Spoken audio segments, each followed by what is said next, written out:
Hello everyone, welcome back to my YouTube channel. आज की video में हम क्लास 11th बायोलॉजी के chapter excretory products and their elimination के क्वेश्चंस प्रैक्टिस करने वाले हैं। तो जैसा कि आप जानते हो, हमने एनसीईआरटी बेस्ड जो क्वेश्चंस थे वो तो डिस्कस कर लिए थे, लेकिन आज हम करने वाले हैं कुछ और क्वेश्चन प्रैक्टिस, क्योंकि मुझे ऐसा लगा कि हाँ भाई, हमें और भी क्वेश्चंस को प्रैक्टिस करना चाहिए। ठीक है, क्योंकि जितना कंटेंट मैं आपके लिए ला सकती हूँ मैं पूरा लाने की कोशिश करूँगी।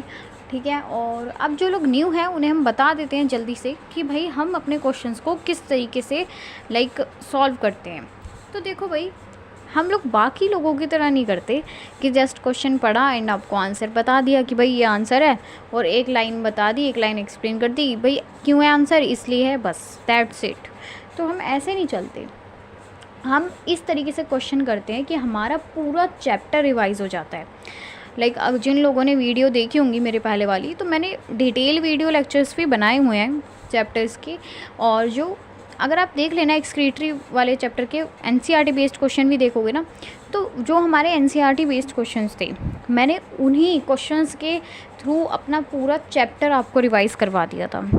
एक सिंगल टॉपिक भी ऐसा नहीं होगा जो मैंने आपको रिवाइज ना करवाया। तो देखो यार, हम क्या करते हैं, पहले हम क्वेश्चन पढ़ते हैं, फिर हम देखते हैं भाई ये जो क्वेश्चन है किस टॉपिक से पूछा गया है, फिर मैं वो पूरा टॉपिक आपको अच्छे से एक्सप्लेन करती हूँ। जस्ट ऐसे नहीं कि हवा में उड़ा दिया, नहीं, हम पूरा टॉपिक अच्छे से पढ़ते हैं, समझते हैं, एंड देन अपना क्वेश्चन अटैम्प्ट करते हैं। और हम उस तरीके से नहीं करते कि बस वो क्वेश्चन है, अगर वो ही आपको दिखेगा एग्ज़ाम में तो आप कर सकते हो। अगर उस टॉपिक से कहीं से भी क्वेश्चन बन गया ना, आप आराम से कर सकते हो। तो ये हमारी एक स्ट्रैटेजी रहती है अपने क्वेश्चंस को सॉल्व करने की। ठीक है, तो भाई अब हम शुरू करते हैं अपनी वीडियो को। अपना फर्स्ट क्वेश्चन आज का पढ़ते हैं। क्वेश्चन में बोला गया है, all of the following components. वैसे तो आपने एक्सक्रीशन वाले चैप्टर की वीडियो देख ली होगी एनसीईआरटी बेस्ड क्वेश्चंस की, क्योंकि यार देखो, अगर किसी ने वो वीडियो नहीं देखी है ना, तो आप पहले वो वीडियो देख लेना, क्योंकि मैंने वैसे जो हमारी सीरीज़ चल रही है उसमें मैं आपको एनसीईआरटी बेस्ड क्वेश्चन ही कराती हूँ, बट आज मैं ट्राई कर रही हूँ कि मैं थोड़े और क्वेश्चंस करवाऊँ। लेकिन अगर किसी ने वो वीडियो नहीं देखी है तो आप वो वीडियो देख लो, क्योंकि उसमें मैंने पूरे अच्छे से सारे कंसेप्ट को पढ़ा दिया है। ठीक है, तो आज हम ज़्यादा ध्यान इस चीज़ पर देंगे कि हम क्वेश्चंस को करें, क्योंकि मैंने देखा है कि आपको थोड़ी सी स्पीड पे भी अब ध्यान देना है। आपने कई जगह बोला मेरे को कि एक्यूरेसी तो हमारी सही चल रही है इस वीडियो के थ्रू। अब मैंने आपको जो कंसेप्ट थे वो मैंने आपको डिटेल वीडियो में भी करा दिए, मैंने आपको पूरा चैप्टर भी रिवाइज करवा दिया है एनसीईआरटी बेस्ड क्वेश्चंस में। तो अगर किसी ने एनसीईआरटी बेस्ड वाले क्वेश्चन नहीं किए हैं तो पहले आप वो कर लीजिए, क्योंकि आज हम अपने क्वेश्चंस में जो हमारे क्वेश्चन आएंगे उसमें इतना ज़्यादा डेप्थ में नहीं जाएंगे कंसेप्ट के, क्योंकि वो मैंने आपको एक बारी तो डिटेल वीडियो में समझा दी, एक बारी एनसीईआरटी बेस्ड क्वेश्चंस में। तो आज हम जल्दी से अपने क्वेश्चन को प्रैक्टिस करेंगे। ठीक है, तो देखो भाई, क्वेश्चन में बोला गया है, all of the following components of blood are present in filtrate that normally enters in the nephron after ultra filtration except. देखो, मैं ना पहले आपको बताती हूँ क्वेश्चन पूछा कहाँ से गया। ये जो क्वेश्चन है ये पूछा गया अपना जो हमारा यूरिन फॉर्मेशन वाला कंसेप्ट मैंने आपको समझाया था। मैंने पूरा यूरिन फॉर्मेशन का आपको फ्लो चार्ट बना के दिया था। मैंने कहा था भाई देखो, यूरिन फॉर्मेशन के अंदर 3 स्टेप्स होते थे। कौन कौन से? फर्स्ट स्टेप होता था हमारा ग्लोमेरुलर फिल्ट्रेशन, सेकंड स्टेप होता था ट्यूबुलर रीएब्जॉर्प्शन, थर्ड स्टेप होता था ट्यूबुलर सिक्रीशन। ये 3 स्टेप्स थे। ठीक है, फिर मैंने आपको एक चीज़ बोली थी, जो हमारा फर्स्ट स्टेप होता है, ये क्वेश्चन वहाँ से पूछा गया है। अब देखो भाई, थोड़ा सा बता देते हैं आपको ग्लोमेरुलर फिल्ट्रेशन के बारे में दोबारा से।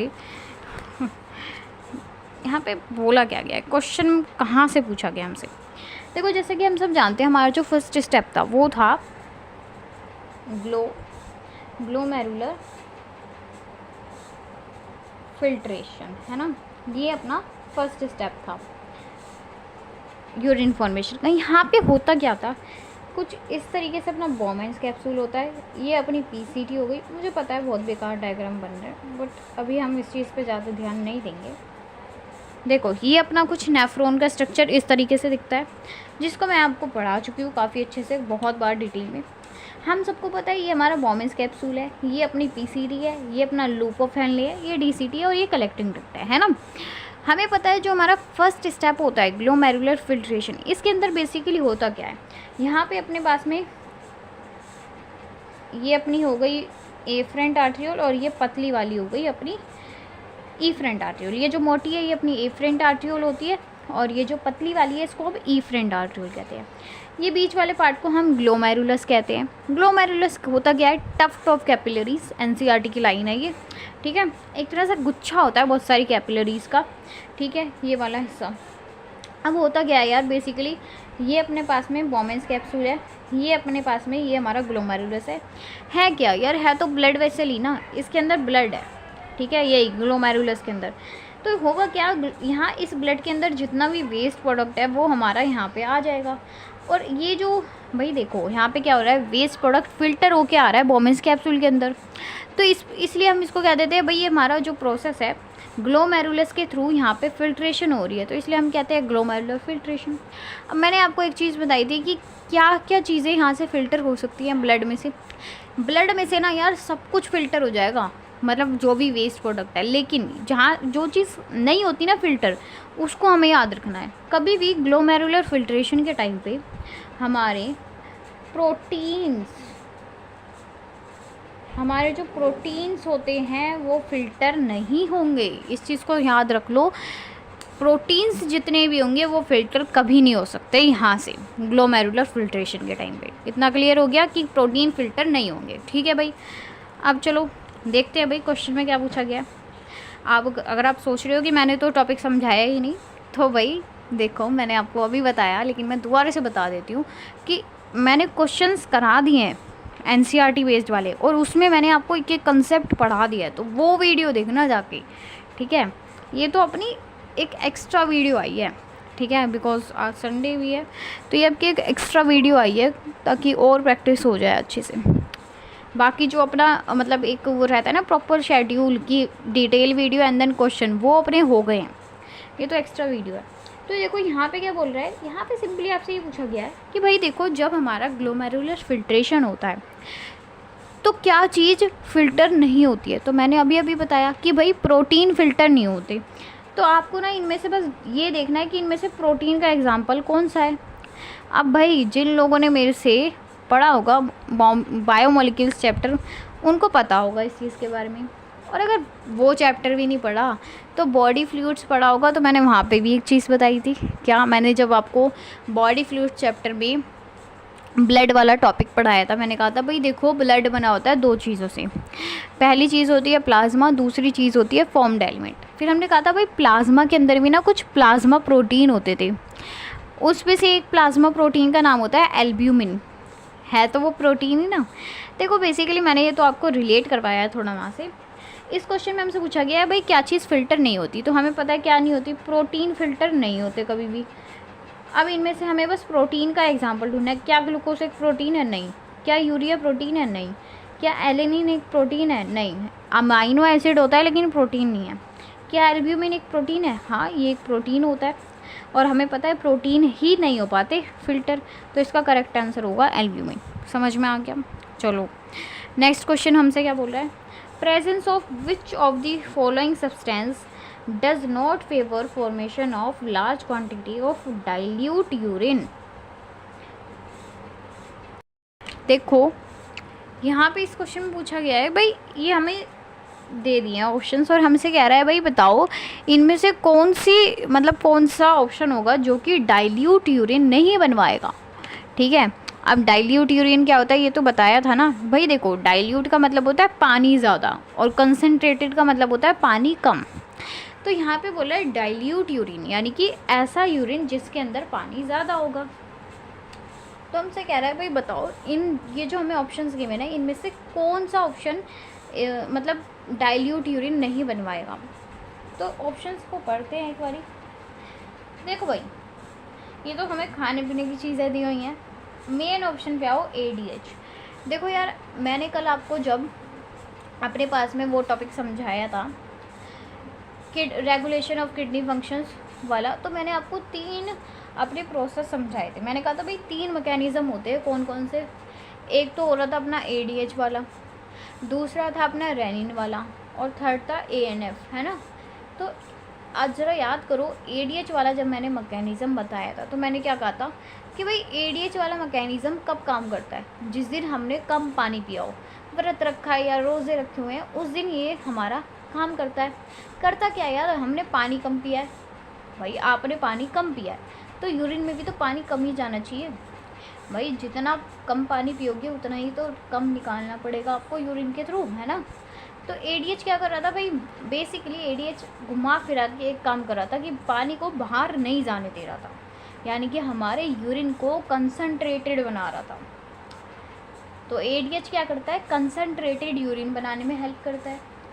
और हमसे क्वेश्चन में पूछा गया क्या चीज़ डाइल्यूट यूरिन नहीं बनवाती है, डाइल्यूट यूरिन नहीं बनवाती है, तो भाई एडीएच होगा इसका आंसर, क्योंकि एडीएच कंसंट्रेटेड यूरिन बनाता है। डाइल्यूट यूरिन के तो सख्त खिलाफ है एडीएच, है ना, तो इसलिए इसका आंसर एडीएच होगा। थर्ड देखो, थर्ड क्वेश्चन में बोला गया choose the option that would be found in medullary pyramid of kidney in a man. अब ज़रा याद करो किडनी का स्ट्रक्चर। जब मैंने आपको किडनी का इंटरनल स्ट्रक्चर बताया था, ये अपनी किडनी है, तो यहाँ पे क्या होता था, किडनी अपनी दो पार्ट्स में डिवाइडेड है। बाहर वाले पार्ट को हम कहते हैं कॉर्टेक्स, अंदर वाले पार्ट को कहते हैं मेडुला, ठीक है। हमने कहा था मेडुला वाला जो पार्ट होता है उसके अंदर कुछ इस तरीके से पिरामिड्स प्रेजेंट होते हैं, यहाँ पे बना के दिखा रही हूँ, ऐसे कुछ पिरामिड्स प्रेजेंट होते हैं। अब हमने नेफ्रॉन भी पढ़ा हुआ है, अभी भी मैंने आपको नेफ्रॉन बना के दिखाया। तो देखो यार होता क्या है, ये अपने पास में नेफ्रॉन है, ये नेफ्रॉन का स्ट्रक्चर है, इसको हम लूप ऑफ हेनले बोलते हैं, इतना तो पता ही है, अभी भी बताया था। अपने पास में ना ऐसे करके कुछ पिरामिड्स प्रेजेंट होते हैं मेड्यूला वाले रीजन में। तो होता क्या है, ये जो अपने पास में नेफ्रॉन होती है, ये कैसे, नेफ्रॉन का जो इतना पार्ट है ना, ये वाला पार्ट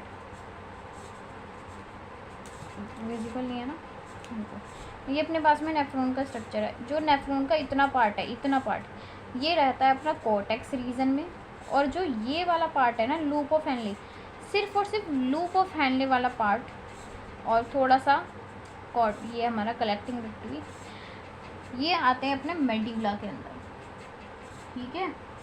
तो लूप ऑफ हेनले अपना मेड्यूला के अंदर आता है, तभी तो हमने जब हमने रफली बनाते हैं तो हम कुछ इस तरीके से अपनी नेफ्रॉन को शो कर देते हैं। तो ये जो हम शो कर रहे हैं ये क्या है, ये अपना लूप ऑफ हेनले है।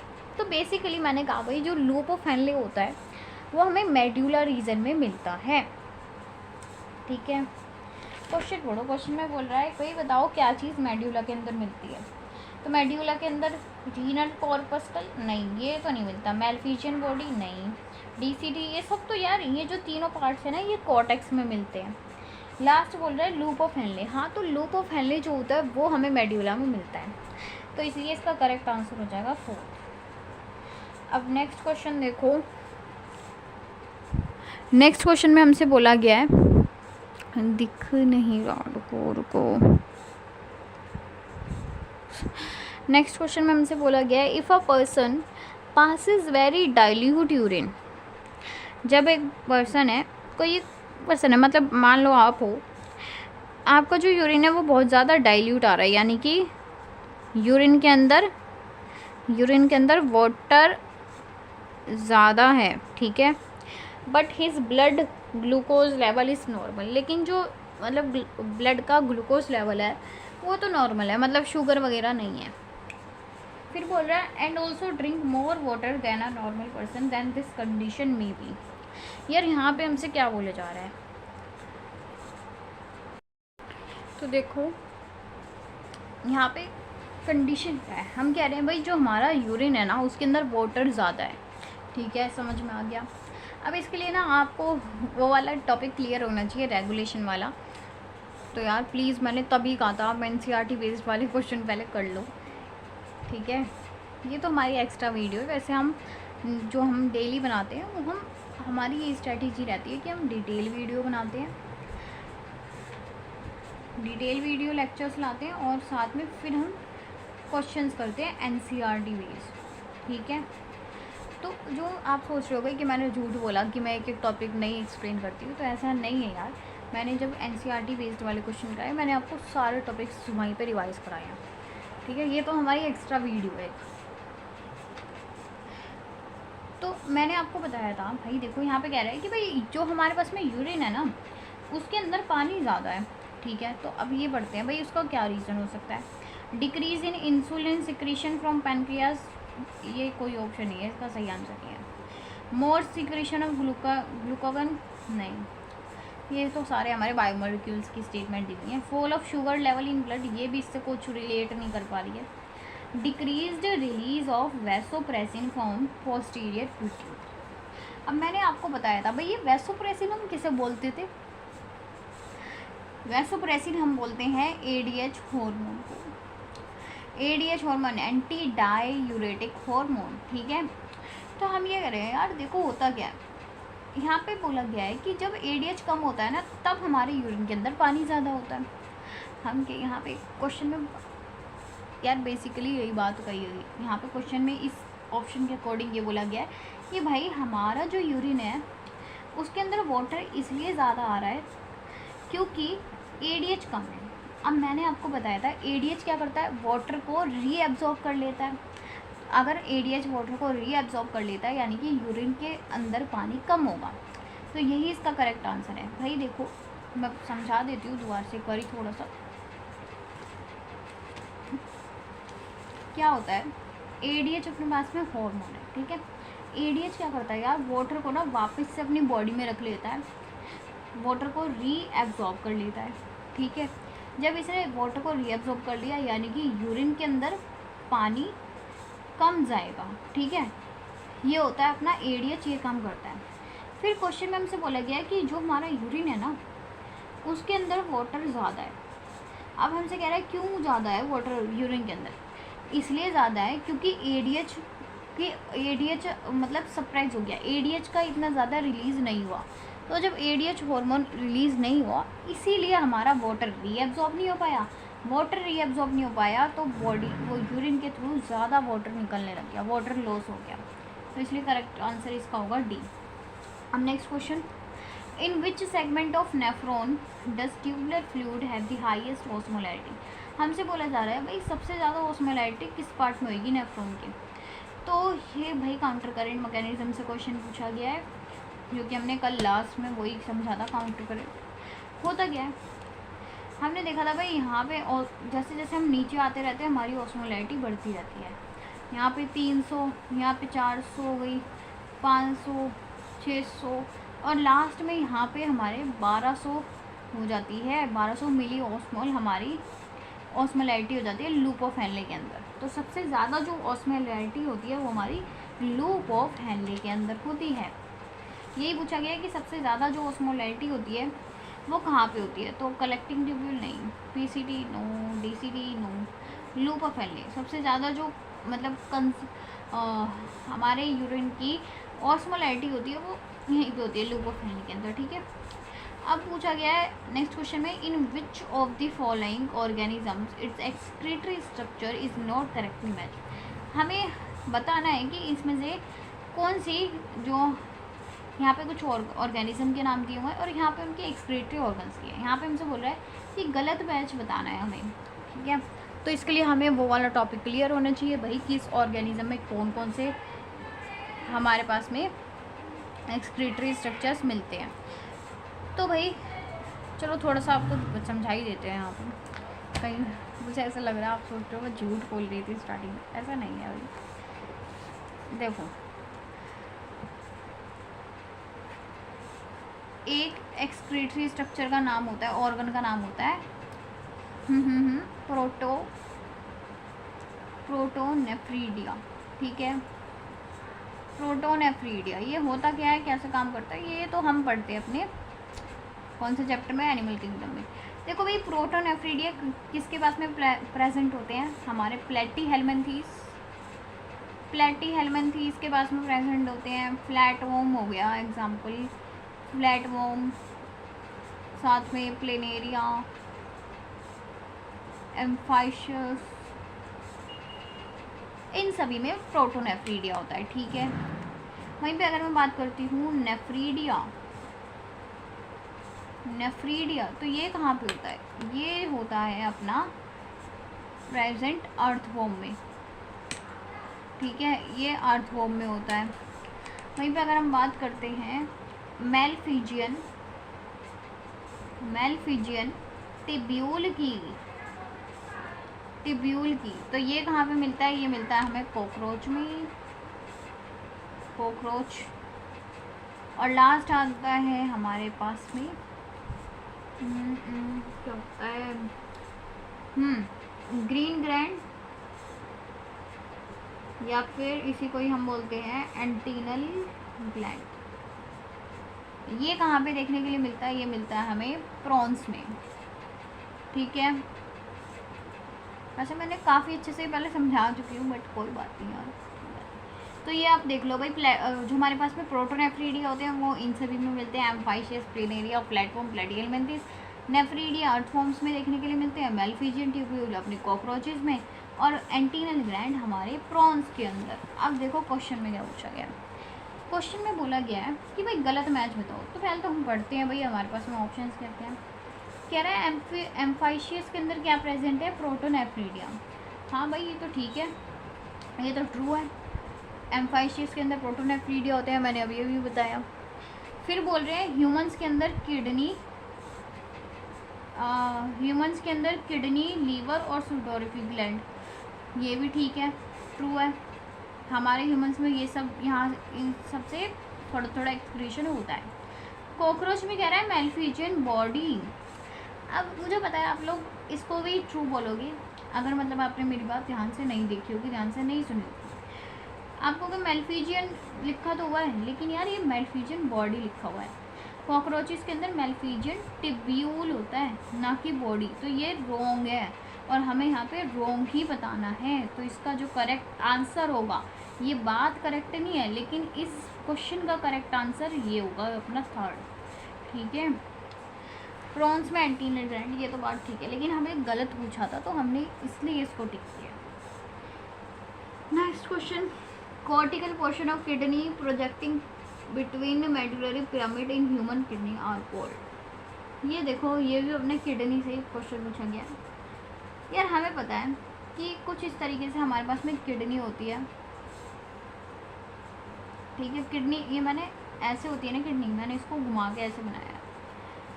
ये किडनी का कॉर्टेक्स वाला पार्ट है, ये किडनी का मेड्यूला वाला पार्ट है। हमने पढ़ा मेड्यूला के अंदर ऐसे करके कुछ पिरामिड्स प्रेजेंट हैं, ठीक है। अब क्या होता है यार, ये जो पिरामिड्स प्रेजेंट है ये अपना कॉर्टेक्स रीजन है। कॉर्टेक्स वाला कुछ पार्ट ना यहाँ पे बीच में घुसाता है, ऐसा कॉलम जैसा कुछ बना लेता है। ये कॉर्टेक्स वाला रीजन मेड्यूला के अंदर आ गया, तो इसको हम बोल देते हैं कॉलम ऑफ बर्टीनी, ठीक है। तो ढूंढते हैं कॉलम ऑफ बर्टीनी। यहाँ पे कह रहा है कॉलम ऑफ बेलिनी, तो जल्दबाजी नहीं करनी, कॉलम ऑफ बर्टीनी होता है, तो इसका करेक्ट आंसर डी होगा, ठीक है। Next question, mark the odd one with respect to hormone, its source and function. देखो भाई ऑड वन का मतलब क्या है? ऑड वन मतलब जो अलग है। इन तीनों ऑप्शन में कुछ एक चीज़ अलग होगी, इन चारों ऑप्शन में कोई एक ऑप्शन हमारा अलग होगा और हमें उसी ऑप्शन को बताना है। तो उससे पहले हम अपनी पहले तो स्टेटमेंट्स पढ़ते हैं, ऑप्शंस पढ़ते हैं सारे, फिर देखते हैं क्या चीज़ गलत है क्या चीज़ सही है। ADH मैंने अभी अभी बताया, ADH क्या करता है? ADH जो होता है वो वाटर लॉस को कम करवाता है, वाटर को रीएब्जॉर्ब कर लेता है। ADH hormone anti diuretic hormone क्या करता है? हमारे बॉडी में से वाटर लॉस को कम करता है, ठीक है। तो फंक्शन देखते हैं, इंक्रीज लॉस ऑफ वाटर। यहाँ पे कह रहा है कि भाई वाटर लॉस को बढ़ा देता है, ये तो बिल्कुल गलत बात है। डिक्रीज करता है भाई, डिक्रीज वाटर लॉस को ये डिक्रीज करता है, और यहाँ पे कह रहे हैं बढ़ा देता है, तो गलत बात है। तो ये तो भाई अपनी फॉल्स है। अगला पढ़ते हैं, एल्डोस्टेरोन। एल्डोस्टेरोन अपना रेनिन वाला जो मैकेनिज्म समझाया था वहाँ पे पढ़ाया था।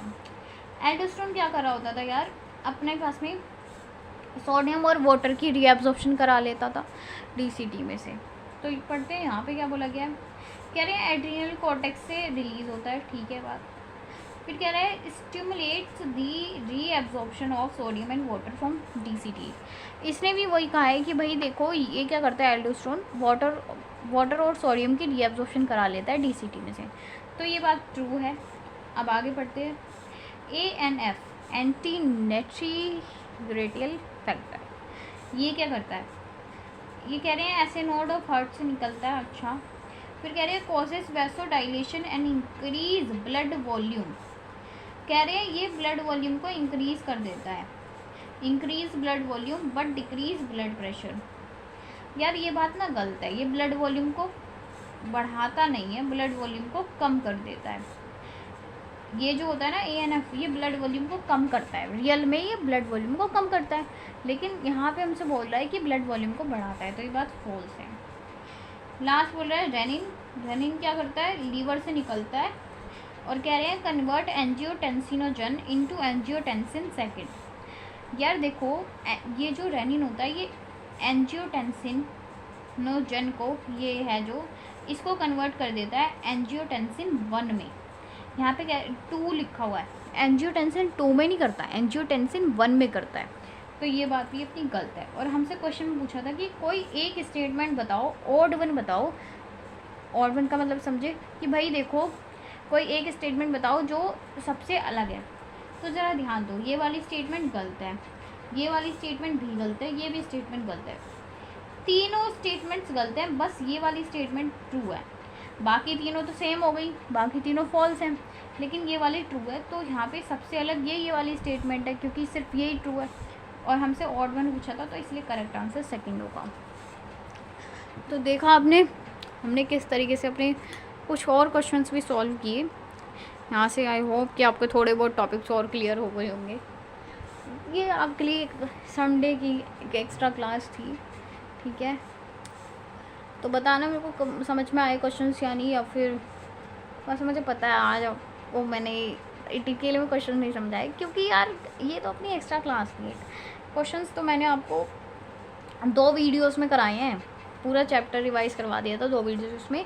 तो आप ना NCERT बेस्ड वाले क्वेश्चंस देख लो, वो आपको ज़्यादा अच्छे से समझ में आ जाएंगे, ठीक है। तो बस आज की वीडियो हम इतना ही करेंगे।